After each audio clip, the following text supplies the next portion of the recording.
নিতে দেখেছেন কিনা, বিস্তারিত জানাবেন।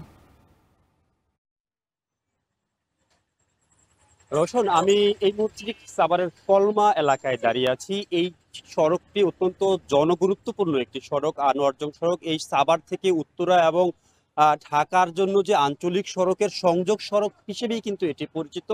এই সড়ক ধরেই কিন্তু আমরা দেখেছি যে প্রতিদিন কয়েক লাখ গার্মেন্টস পোশাক শ্রমিক এবং সাধারণ পথচারী যারা তারা কিন্তু এই সড়কটি ব্যবহার করছে। কিন্তু আনোয়ারজং সড়কের অদৃশ্য কারণে আসলে বেশ কয়েক বছর যাবৎ আশুলিয়া থেকে এই সাভার পর্যন্ত যে সড়ক সেটির কিন্তু একটি বেহাল দশা পরিলক্ষিত হয়েছে। যদিও বিগত ফ্যাসিস্ট সরকারের সময় একজন ঠিকাদার ছিলেন, তিনি আসলে পলাতক রয়েছেন। তিনি পলাতক থাকায় আসলে এই সড়কটির সংস্কারের কালক্ষেপণ হচ্ছে এমন কথাই কিন্তু উপজেলা ইঞ্জিনিয়ার বলছেন এবং দায়সারাভাবে কিন্তু তিনি কথা বলছেন। কিন্তু এই উপজেলা ইঞ্জিনিয়ার এবং এলজিডির এই সড়কটি আসলে দীর্ঘদিন সংস্কার না হওয়ায় কিন্তু মানুষের প্রতিদিন ভোগান্তি বাড়ছে। প্রতিদিনই কোনো না কোনো দুর্ঘটনা কিন্তু, বিশেষ করে এই আমার পিছনে যে কলমার অংশটি এবং চারাবাগ দোসাইদ যে এলাকা, সেই দুটি এলাকাতে কিন্তু আমরা মোটামুটি প্রতিদিনই আসলে কোনো না কোনো দুর্ঘটনা ঘটতে দেখছি খানাখন্দের কারণে। এবং বিভিন্ন অ্যাম্বুলেন্স এবং স্কুল কলেজ পড়ুয়া শিক্ষার্থী যারা রয়েছেন তারাও কিন্তু নানা বিড়ম্বনার মধ্যে পড়ছেন